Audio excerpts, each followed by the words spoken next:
All right, what's up, guys? Welcome to the Strat Chat. We got another Meta Wednesday on our hands. We've got patch notes to go into, but also we're going to be going over how to learn new champions. This is a big thing, especially as we approach the preseason.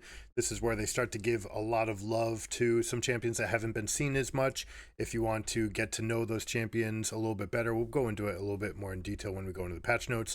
But we're going to go over these things, specifically reasons to learn a new champion. You know, who's going to benefit from this kind of content? Well, you can either be a variety player that's just trying to get a bigger pool of champions. You're trying to get better faster. You don't want to have to put in 50, 60, 70 games on a champion. You want to get mastery much faster. This video is going to be for you. It can also be someone that is a one trick that's either trying to learn some insights about the champions that they're facing against, or someone that maybe is looking to add something either to be a new main for themselves or just something to augment. Let's say you're a champion that has some bad matchups, and then you realize that there's another champion that solves all those bad matchups.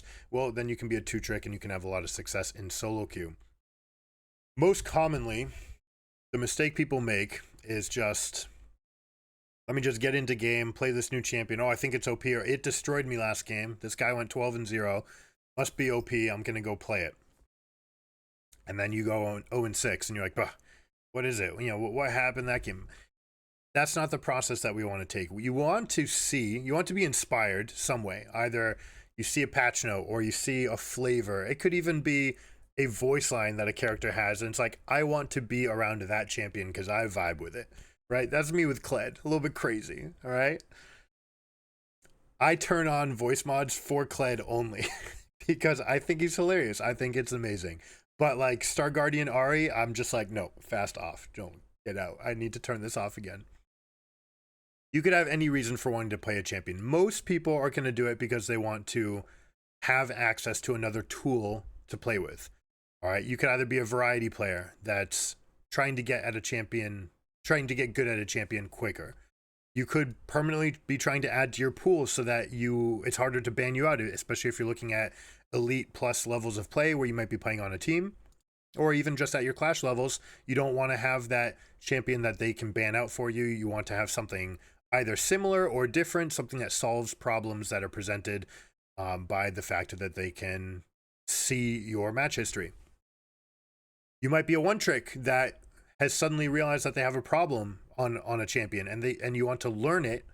And best way to learn that matchup is to actually learn the other champion, see what they're trying to do and trying to think.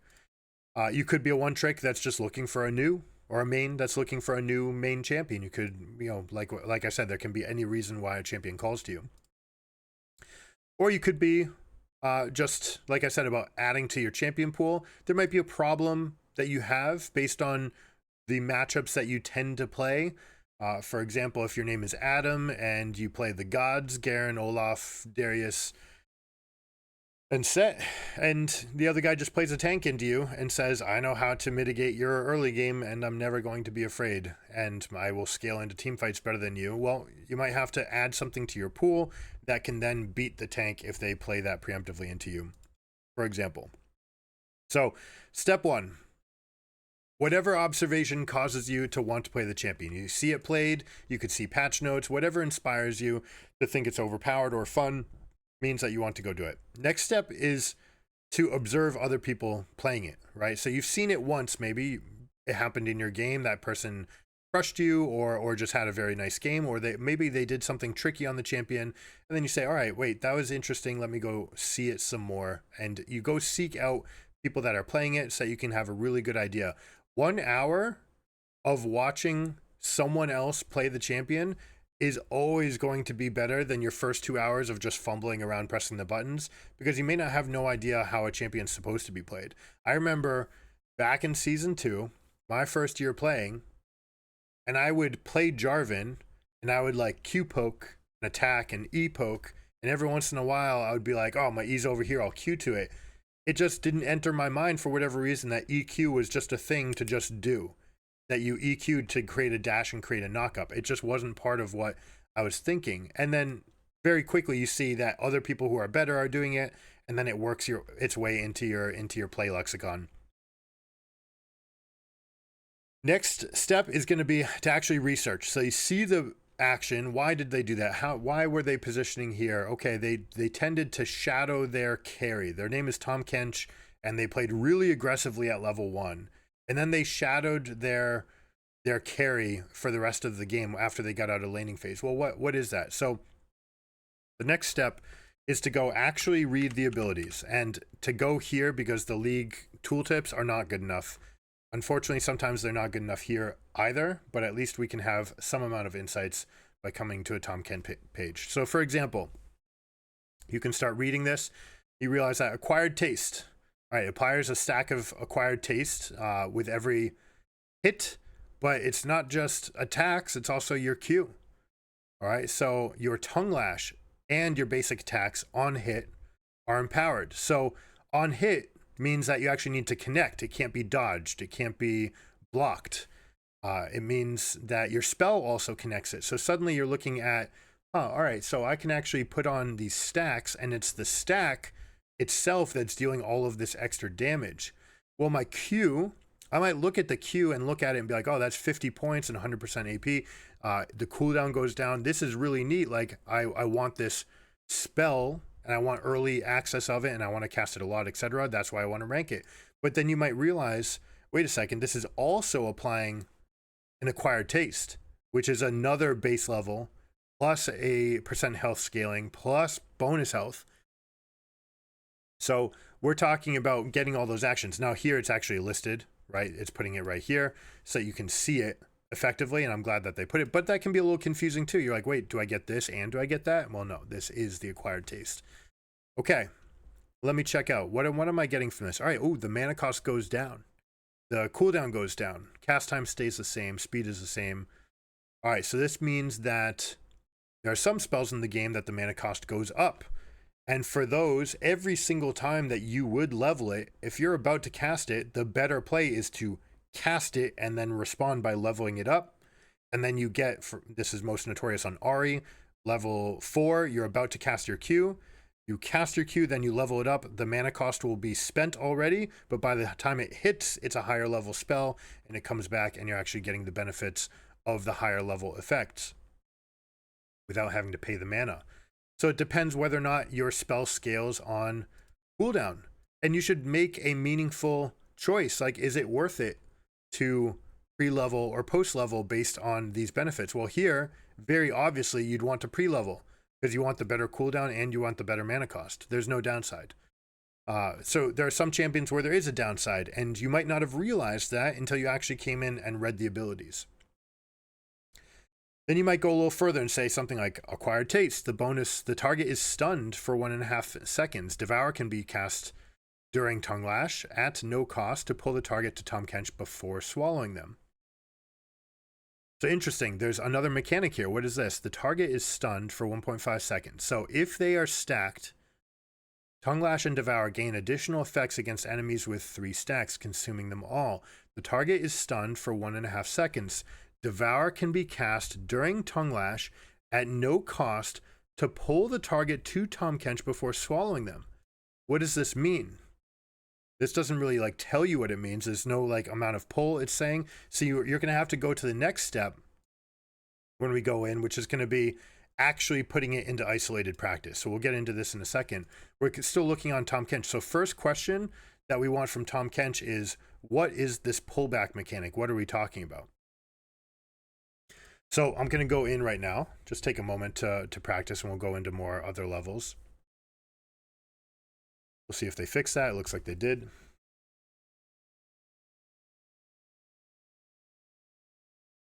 So I'm just going to do a couple tests to see where my ult range happens and what this could mean as far as the Devour can be cast during Tongue Lash at no cost to pull the target. That's so weird. Why is it at no cost? Normally this has 100 mana. Normally there's, it seems so weird that they're putting this in there. So we're going to check out Practice Tool. And sometimes you just want to do this right off the bat if you really don't understand what an ability is doing. Or you can go look up, guide, for example, on it. Let's just go with the most common page. Now, you can also go in and ask yourself, why is it this page? But that's at another step that we're going to do. For now, I'm just going to launch. The entire purpose right now is figuring out What does this mean? What does the target is stunned, Devour can be cast during Tongue Lash at no cost to pull the target to Tahm Kench before swallowing. Okay. All right, so here we are. We've connected. We keep the stacks up. We see that they're going to drop every 4 seconds. So casting QR as a combo allows me to grab something at maximum range. Otherwise, I have to wait and do something like R Flash to get them. Or the super clunky one, right? We might do something like hit with this and immediately jump on top of you. And go for this. All right, how quickly can I get that spell cast off? I'm actually really curious now. This is something we didn't do last time. So let's say we've got 3 stacks. If I buffer my R, okay, I didn't press any other buttons. So I just used my R while I was in flight. Not even in flight, I just used it. Okay, so I go like this. This is another trick to know. No hands. So that it's buffering the ability for the moment that I arrive. All right, that is definitely meaningful for not putting in extra commands because you don't want to miss anything. Yeah, and I'm up here. He will automatically consume it. And it looks like he's consuming it as fast as he could. All right, so we've got some ideas of what the mechanics. You see these extra damages going in. Love it. Here we go. We're still charged. 1, 2, 3, and scoop. Beautiful. Now, one more test I want to do. What happens if I stun him and then cast the R? If I just go stun? Okay. No, so that doesn't work. If I use it and consume the stun, then it's not going to give me the munch. That time I press the R. All right, this time I'm not going to. I'm going to let the Q resolve and see if I can get the R in after. Can't. All right, so I absolutely need to do it while it's in the air. So I can go QR, chomp, spit you out right here. All right, cool. Yeah, right. It's amazing when you find like little things about the Q range. Does it hit? Does it not hit? Okay. Trying to do the minimum I can. This is where it was last game. You know what? We're on different heights. That could be the visual effect. Might have just been that. All right, straight on. We still hit. Still hit. Trying to move back the like littlest bit. Look how far this range is. Might not feel like it's normally that long. Still hitting from here. Guys, this is the edge of the range. I don't think I can go another pixel back. I tried. Whoa, I can still do it? All right. There it is. Okay, we're finally out of range. And you see based on this cursor that you'd expect to be able to hit right on that curve. It seems like you shouldn't have any advantages hitting to the edge. So that's very bizarre what happened in the first game. But there we go. That's how we go about practicing a mechanic. Like we saw here, I'm going to do QR, WR. Nope, we don't get an extra passive. What if I do W, auto R? Nothing. Okay. W. Now I go. Okay, that time I tried to do attack R, and attack R did not work. So yeah, even right there, I tried to do the attack and the R. The R does not buffer from that situation, but it does from right here. So interesting, right? There's some moments that you might not expect this to work, others that you might have expected it to do. So we get some ideas about what the champion's actually trying to get in. There we go. We just saved ourselves a whole bunch of like discovery and randomness by just going into practice tool for 5 minutes and just seeing it. All right, Abyssal Dive. Cooldown goes down. Mana cost does go up. Range goes up by 50. That's actually pretty big. Magic damage is here, plus 150% AP. Wow, that's pretty huge. We have an a health scaling ability and a percent AP based on your bonus health. That's then going to affect this 150% number. So we're starting to get some ideas now about like what kind of builds this champion is going to do. We have a huge, I mean, this is massive AP scaling, guys. Massive. So if you're stacking health, then suddenly Demonic Embrace feels like it might be really, really good because you're going to get this huge amount of AP that can trigger. It also means that something like Rabadon's, when I go into this and I look at champions like Tahm Kench, I'm going to go back a patch just so that there's more data on 1321. But if I go to winning items, and I was wondering about this, winning items, why are Medjai's and Rabadon's here? Well, now I know. right? Now we know because there's a massive AP scaling on this Abyssal Dive, right? Plus the fact that we have 2% AP scaling per the bonus health, the 100 bonus health. So if you're getting 4,000 bonus health, which would be, you know, fairly exorbitant, but let's say you get 4,000 bonus health. So we're talking about 40 more stacks. Suddenly this ratio becomes an 80% ratio. Well, then suddenly it might matter to actually have more AP. But now we have to decide, like, where's the rest of the kit gonna come into play. So we're looking at Abyssal Dive. The range goes up. That's massive. Range is like the single most powerful thing in the entire game. Cooldown goes down by 1 second. Not bad. The cost does go up. That's a little bit of a hindrance, especially on a champion that doesn't need to get tons of mana. Channels for 1.35 seconds. Okay, so let's go check this 1.35 seconds and compare it to the stun duration here. First enemy hit is slowed by 50% for 2 seconds. Okay. If the target is stunned, meaning if you had the acquired taste bonus, they get stunned for 1.5. Okay. That's what we needed to know. So this ability should come right after casting Q. Don't even wait for it to hit. Just know that you're hitting and then get this cast off to then go land. Blink to the target location after a 0.15 second delay and remains unable to act for 2/3 of a second after the channel completes. That's fascinating. Okay, so we talked about that R. Buffering the R seemed really important in that case because we essentially got it off instantly. So effectively 1.5 seconds that you can't do anything after you cast this. And then another bit. So 2.15 seconds after you press the W button that you are locked out of doing anything else. All right, that means it's especially important that you hit a target that is slowed. Slowing them by 50% should be enough to land this. We see the effect radius, all right? The sight radius on target location, and then how wide the cone is actually going to be. So when you're landing, are you going to be able to collide with them? You have a pretty big body as well, so that's going to affect who's going to get hit by this. Okay, so now I'm starting to see, to use my W, I don't really just want to puddle hop for no good reason because it's locking me out. If I screw this up, I'm getting locked out for 2.15 seconds. That's an eternity. That's like stunning myself, you know, with one of the biggest stuns in the game. So if I'm not landing, then it's a huge problem. But if I do land it, we're talking about a massive cooldown refund. All right, this was implemented newly, which was kind of bizarre, but it's there. We're also talking about the ability to get more stacks off on acquired taste. We're talking about maybe hitting the ultimate. So there's a lot of effects where we might be saying, okay, when can I actually jump onto them? Well, now suddenly I'm starting to see that if I hit Q, I lock myself into this animation for 2.25 or 2 1/6 seconds. That's actually half the cooldown of my next Q. So I can go QW, that's 1 stack. I can go attack, that'll be my second and third stacks.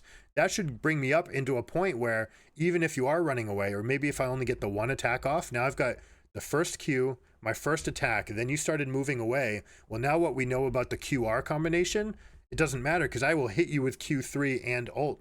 Wait a second, did we actually test that? We didn't test it. Let's go check it out. So all of this process, and I'm excited about learning these things. Not everyone gets excited. Getting excited with the process of learning is a huge factor for being able to learn well. Exuberant discovery is proven to be the most effective way to learn quickly and to learn with meaningful insights. When you have this level where you're exuberant about it and you discover something while you're in this exuberant mode, that's when you retain info because it's more likely to be critical. It's more likely to be something that you care about, have a reason to care about, and it manifests in a way where there was critical insight at the moment it happened. So we talked about here, Q, what we didn't practice was whether or not we could do this. Okay, we can't QR. So 2 stacks. QR does not work. All right, so that's important to know. So how about I land this, I toss my W, and I buffer my R? Got him. Okay. Now let's see what other tricks are. While we're here, we might as well get some of the more effective tricks. All right, we're getting 3 stacks off. All right, let's say I jump on you. I use my R here. Can I flash? No, no flashing. No puddle jumping. Okay. Interesting. Now we're going to get into this as we go back later. Which abilities are castable while you have that R, if any? All right, so we have Abyssal Dive. Massive AP ratio. Almost makes me want to build Gnasher's Tooth. Right? Just get a huge amount of AP. You're locking them in place. You can get multiple acquired stacks off. It seems like Gnasher's Tooth would be a really good item. But you go back and look and you see like, Gnasher's Tooth, not even one of the winning items. All right, what happens if people rush it? Are people just, they've got away from it? It turns out that your health scaling is more important than your AP scaling. And so the AP only matters when we're talking about near final items, when you're trying to stack massive amounts of AP based on all of your HP.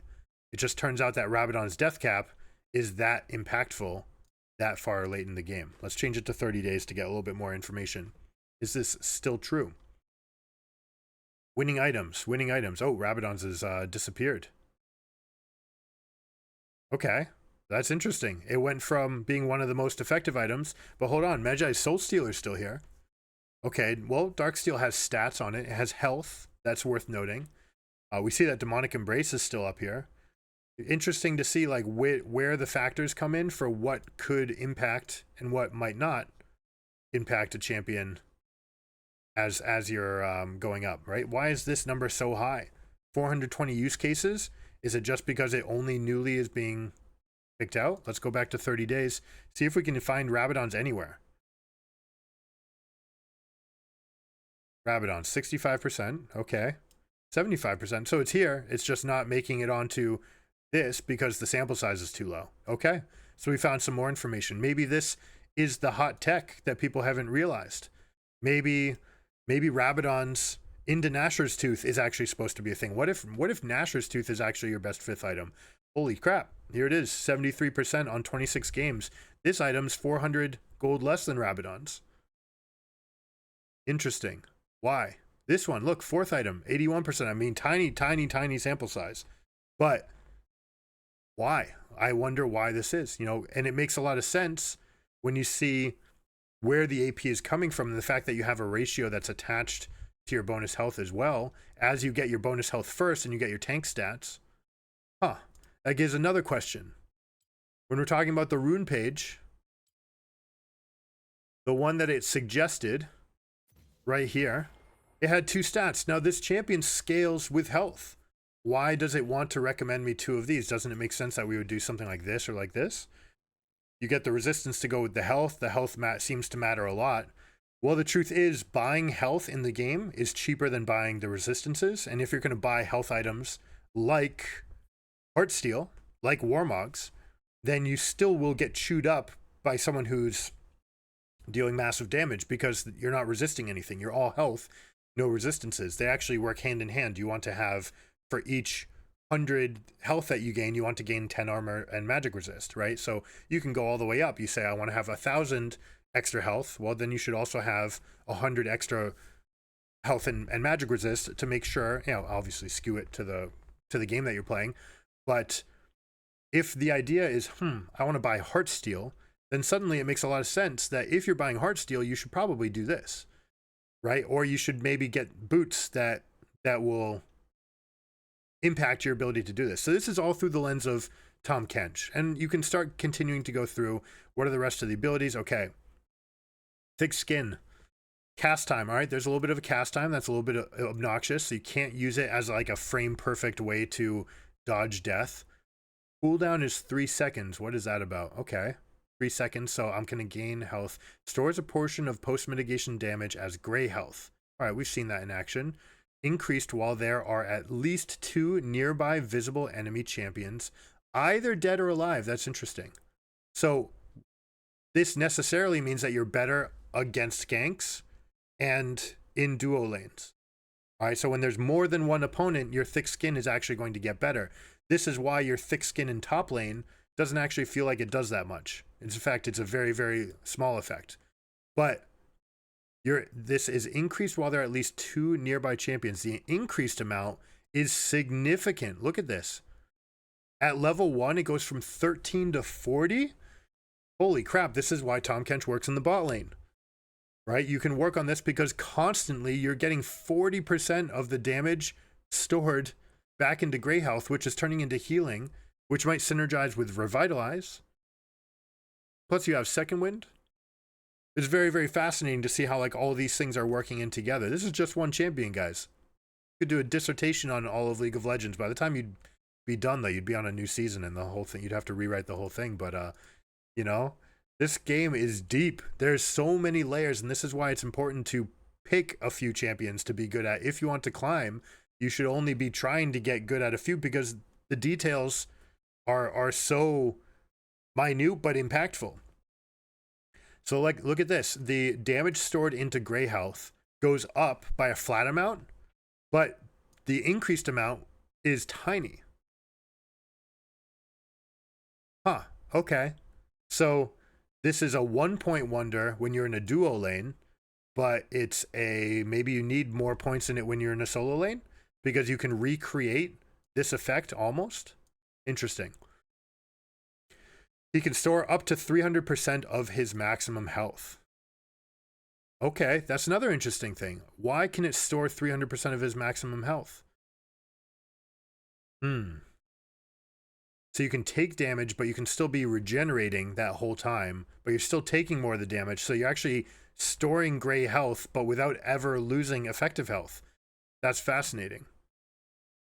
While Thick Skin is not on cooldown, and after 4 seconds without taking damage, Tahm Kench rapidly consumes his Grey Health to restore 45 to 100% based on level. Okay. I've been on a Tahm Kench binge and I didn't catch this the first time. At level 1, you only get 45% of it back. At level 18, you get 100% of it back. That's huge. Okay, so they gave him some amount of scaling. That makes sense. This is a, health is one of the worst scaling stats in the game. So it makes sense to give him a little bit of scaling back on health.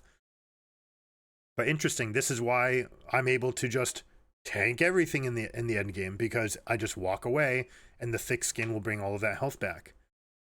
Healing for 10% of this maximum health every quarter second. So based on how long you have to do it, it can take a maximum of, it looks like 2.5 seconds to do it. All right, 2.64 seconds, you're going to gain back everything towards your maximum health. Interesting. Or you can activate it to convert your Grey Health into a % shield. Okay, well this certainly matters to have the increased damage. This also could matter if you're by yourself. If you're turning that into a shield, we see some massive shields on Tahm Kench. Does this mean that Shield Bash might be pretty good? Let's take a peek. Shield Bash. All right, Shield Bash is performing well.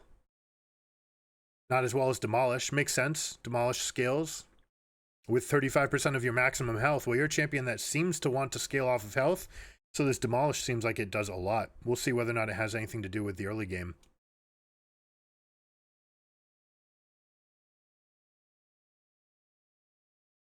All right, let's keep going. Devour. Cooldown goes down by 20. Cast time stays the same. Target range, always 100 mana. Tahm Kench swallows the target champion for up to 3 seconds, rendering them untargetable and displacement immune, meaning they can't be moved. Devour can be cast on enemies only with 3 stacks of an acquired taste. If the target is an ally, they become unable to act and are granted a shield which decays in strength by 50 every quarter second after they are regurgitated. When you spit them back out. Tahm Kench will also gain 40% bonus move speed for 3 seconds and is unable to cast movement spells besides Abyssal Dive. All right, so you can use Abyssal Dive, but you can't flash. Interesting. Also means no, like, proto belts, presumably. After 1 second, Tahm Kench can cast Regurgitate within the duration and automatically does so afterwards. The swallowed ally can also input a movement command to force this cast to the target direction unless they are immobilized. So if let's say they get Ash Arrowed for 4 seconds of stun, I can pull them in. I should keep them in my belly for as long as possible because even when I regurgitate them, they're still going to be immobilized. An acquired taste bonus. The target is suppressed while swallowed. That's a bonus? Seems like it would have been this unable to act. Okay, no, this is just saying for the enemies. They're suppressed. Tahm Kench will also be grounded and slowed while an enemy is swallowed. So no flashing, no abyssal diving, no anything. If Tahm Kench is performing abyssal dive, regurgitate will not automatically cast until after he finishes. Okay, this is for getting your teammate out, so you can do WR as like a combo when you're escaping. Okay, interesting. Cast time, another quarter second here. Tahm Kench spits the swallowed champion in the target direction. If they're an enemy, he deals magic damage to them at the end of the displacement. Now, this is a single target spell for the end game, which tends to mean that it does not scale very well. You want AoE spells for the end of the game. Interesting, it doesn't have its own acquired taste passive. It has its own 15% of the target's maximum health, plus 7% per your 100 AP. Well, your AP is actually being dictated by your own maximum health. So you're actually getting some pretty big chunks where you might be able to deal a lot of damage to someone. This 15% base of the target's maximum health, this is always going to be impactful. Everything's magic damage. Abyssal Mask seems like it's going to be better. Might even be a world where you could go Divine Sunder. Seems like Divine Sunder would work really well with this champion in general. You have high damage numbers, single target, want to heal, want health, you want cooldown. Interesting. Divine Sunder, does it show up? Let me see. Let me take a peek. I can go at looking at the mythics. Divine Sunder, 40% in a tiny sample size. Oh, no, that's 30 days though. So no one's building Divine Sunder.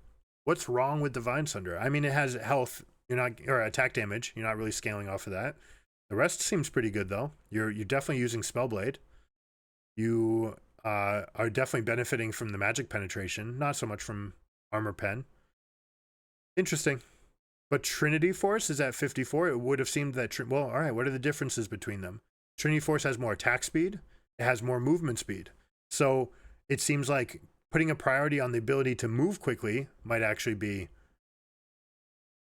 paramount to this champion's capacity, to their effectiveness. All right, well, if moving is a big thing, then maybe Iceborne Gauntlet is there. It only gives 400 health compared to 800 from Heartsteel.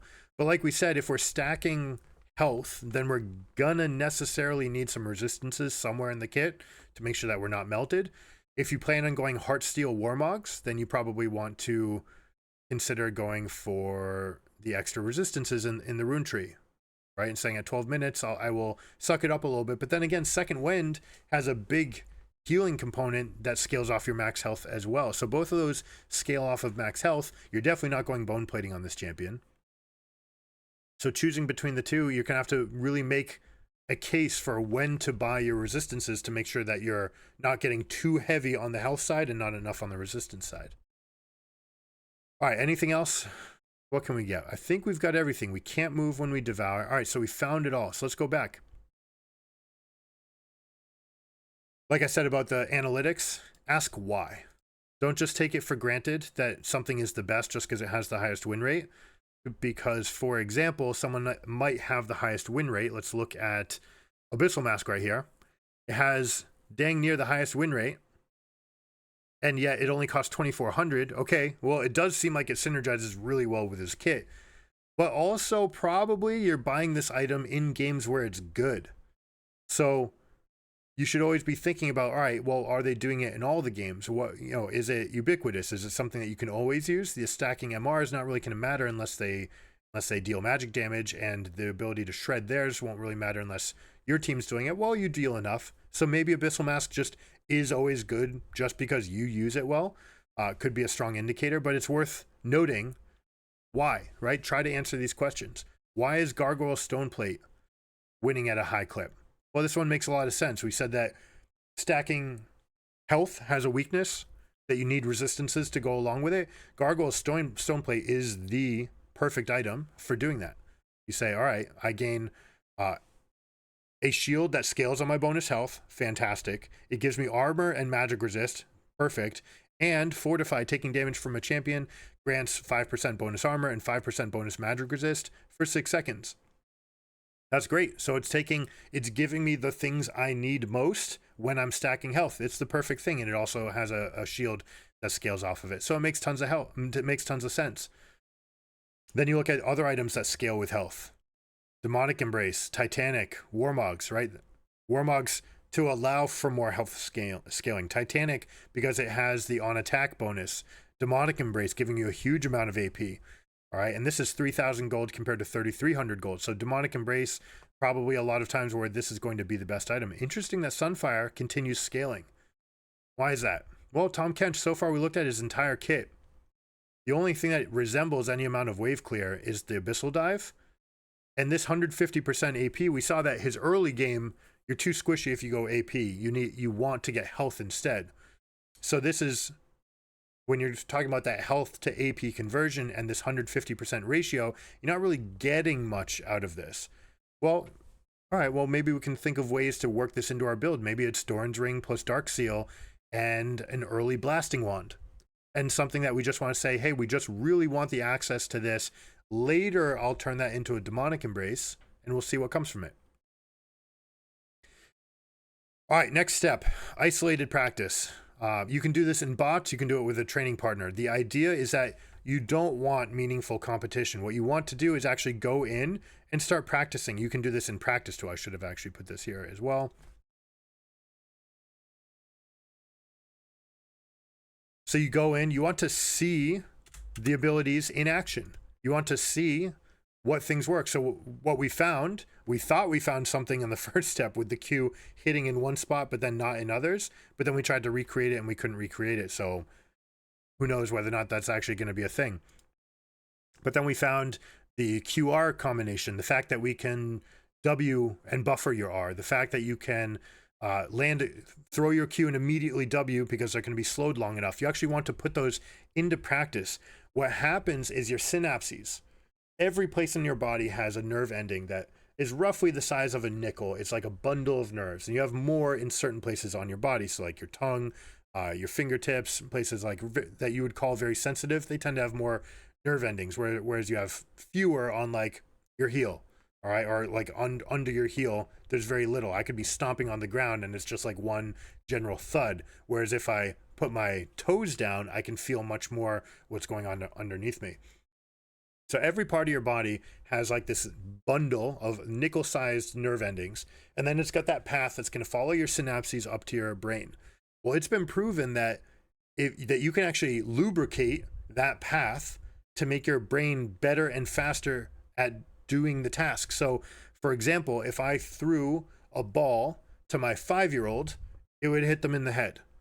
But if I tossed them a slow ball, or if I put a ball in the air and like bring it to them and then let them put their glove out, and then slowly I go and say, all right, put your glove out and I'm going to drop the ball in. All right, now let me do it from here where I put like a little bit of an arc. Now let me do an underhand toss. That same 5-year-old can actually become a capable catcher by taking these steps, because you're actually lubricating the brain to follow these synaptic paths to the muscle group that they need to work.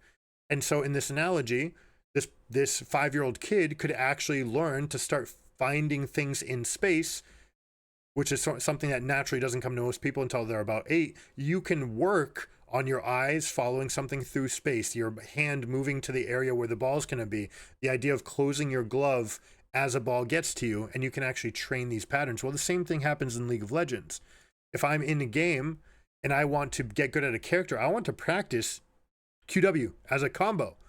Now that I know that my W is awful if it whiffs, but it's great when it hits, I really want it to hit. So I'm either going to be very judicious about casting it, or I'm going to try to predict the places where I could have windows to cast it, and then I want to get those out. So QW wants to be an automatic thing. WR wants to be an automatic thing. So let's say in one of those instances, I said that we got on top of someone, we attacked, and we hit Q, and now they're slow and we're chasing them. Next time I cast Q, in my mind, I already want to do QWR, all of them.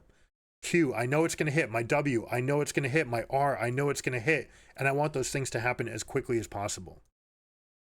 And you get that best in a place where you don't care about the outcome. All right, you in fact should separate the outcome from the process. You don't want to think about whether or not you succeeded or whether or not you won. Even more importantly, don't think about whether or not you won. Think about whether or not you executed your combo well. And then later you can find, okay, Well, it turns out if they have a certain amount of tenacity, I can't actually always land my W. And if they have, let's say, Merc Treads plus Unflinching, it may actually turn out that Q plus W is not enough time that they can actually flash out of it. Or they can actually just move out of it, whether or not they were stunned. Enjoy the act of improving. All right, you want to go in and say, all right, did I do it better? Was I like really on top of my window? Did I see a spot where someone had 2 stacks on them and I was able to QWR? Did I see a spot where someone had 3 stacks on them and I got a QR off on them? Did I take advantage of a level 1 advantage to the maximum? Limit test, right? Go in, enjoy the act of improving. I'm going to put another part to this. Limit test and limit break. Test it, and find the breaking point. And when you get that breaking point, ask yourself why. What is it about the other champion? What is it about the situation? And go back. This can only be done when you actually go back into your own VODs.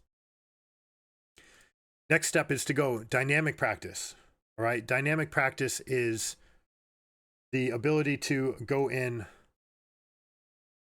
and work with either a training partner or to go into norms games. Again, still you want to separate practice from outcome, but now you're adding a layer of difficulty. All right, we're going to start adding responsibilities. All right, but exuberant discovery, again, is the idea that while you're trying to problem solve and while you're trying to figure out the cases, what you can do with your champion, you might find some critical insights about what you can do, whether or not you can jump in. Can you R flash to save a teammate and then W out? What situations might you have?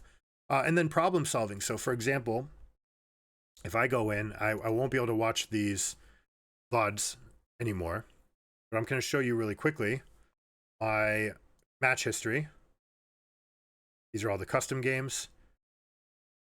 Tahm Kench, win, and a defeat. And the defeat, I actually had another defeat before this. This was in the early stages where I'm just limit testing. Again, normal game, don't care about the result.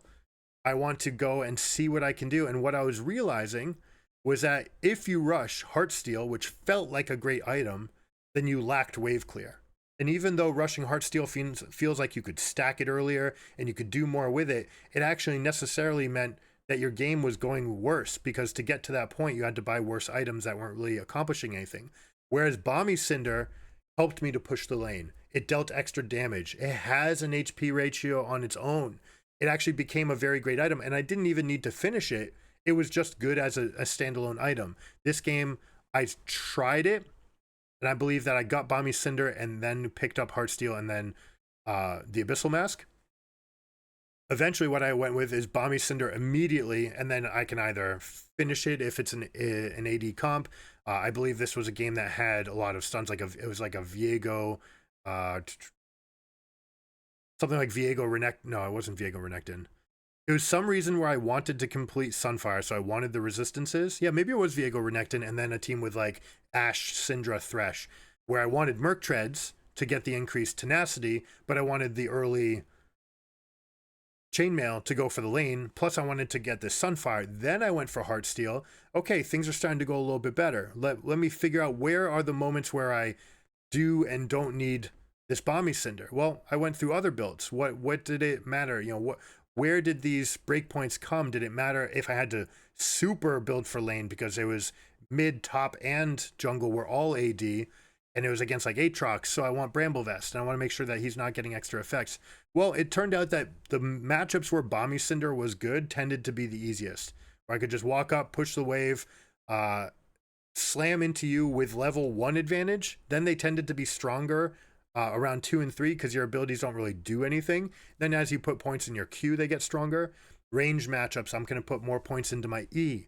Especially if it's like Quinn or Kennen, someone that's going to poke me a lot, then it's actually meaningful to get that extra bonus. When we talk about the differences in the spells, I'm only getting an extra 1 off per like half second per cycle. That's not that many more Qs, and the heal has a scaling amount basing on my missing health. The base amount of the heal doesn't really go up that much. So in matchups where they're poking a lot, I actually wanted more points in my E, and I would put a second and a third point in before going for more Qs. And this balance, figuring out where your champion's going to go, you want to have growth every single game, to the point where at the end of this cycle, I felt like I couldn't lose on this champion, right? In this game, I was like, they are so outscaled because they had 4 ADs or whatever it was. They are so outscaled by the fact that I can just walk up into the middle of their team. Heartsteel was stacked up to oblivion, and they couldn't do anything about it.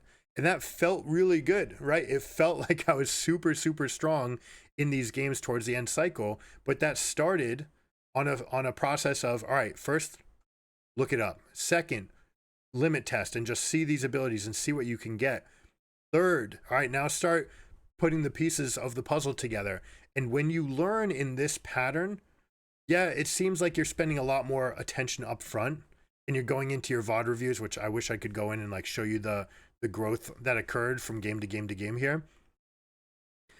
But you get that moment where, like I said, the exuberant discovery, you make meaningful, critical insights that completely change the way that you understand a champion. And that's what this all comes down to. When you can completely understand a champion and you can unlock that level of insight that gives you just one tool or one extra tool that you know about that they don't know about, that's what allows you to climb, because those small advantages express themselves after game after game after game. You get more and more opportunities, and sometimes that is the one thing that flips your matchup. Just having that one little advantage, knowing that here's my moment, QWR, I know it's happening and I wanted to do it quickly, and the fact that I execute it quickly means that my team gets more advantages. So that's how you go about the process of learning. As you get to the end, slowly add in more responsibilities. All right, you go in and try to give yourself, now that you're still in that dynamic practice mode, now that you've looked at the champion, you've probably been tunneled in a little bit. So now you have to bring back those other things. All right, where do I want my wards to be? Where are my other things? Start bringing back in the idea of, do I split or do I group? Whereas when you're learning, just go for the ride, let other people shot call. My goodness, that's probably the biggest mistake that I see people make, is that when they're learning a champion, they try to shot call. And the truth is, you don't know. You just don't know that you don't know, because you don't know the champion. You don't know what you're actually capable of. And every time that you're trying to shot call, you're necessarily taking away from that potential for that discovery. So ignore shot calling responsibilities, just group up and follow someone else's pings. And then see that, ride that as far as it goes. And then see, all right, now I'm going to start putting in some other things. Now can I make decisions? Now, how far can I push? How quickly do I traverse the map if I cast my Abyssal Dive twice, right? To get from bot lane to Baron, for example. Then you can start adding those things in. But first, limit test yourself, use all the abilities, try to get the maximum out of them, and relieve yourself of all thinking responsibilities. Just become a training bot. Like, get as strong as you can, as fast as you can. And then it's time to compete. Once you've done all that, now you can compete. You've skipped all those other steps. You're not going to experience that 30 to 40% win rate that most players have on most champions when they play them for the first 5 times. That's what tends to gate a lot of these kits and these champions in general. That mastery curve will change fairly drastically. Yumi's, for example, is way down here, and then it goes way up to here, whereas Mordekaiser's is just kind of like this. There's way less to learn about Mordekaiser. And different champions will have different amounts. And Tahm Kench might have seemed like a pretty simple champion, and yet we saw like all the levels of processes that go into that decision tree, and what's gonna happen. So anyways, from there, I just hope you guys enjoy the ride. You're still gonna have lots of learning opportunities. The single best thing you can do to improve is to watch your own games. Watch other people still. Constantly be looking, how are they doing it different than me? Why are they building that item here? What is the importance of Abyssal Mask, right? Why do I see every single player build Abyssal Mask? You may have recently been watching the World Championships. Cassante is building Abyssal Mask, and you might be looking and be like, Cassante doesn't do magic damage. Why is he doing Abyssal Mask? Well, some amount of threshold on the enemy team for resistances, gaining that extra stat, but also shredding for your teammates, right? And those can be impactful. So in that game where Summit built it versus a singular Orianna, where his team had a singular Syndra, and those were the only magic sources, that was probably not a good call. And we saw that Cassante looked pretty useless. in that game. And then we saw other cases where your team had Nico and Zeri and Nautilus, and enemy team had 3 other sources of ability power, and there Cassante with Abyssal Mask looked OP. And so was it the difference in the player? Maybe a little bit to do with the player, but also figure out exactly why those differences are going on. So I hope you guys enjoyed this. What do I want to say? Summary. I don't know. I hope you guys enjoyed this.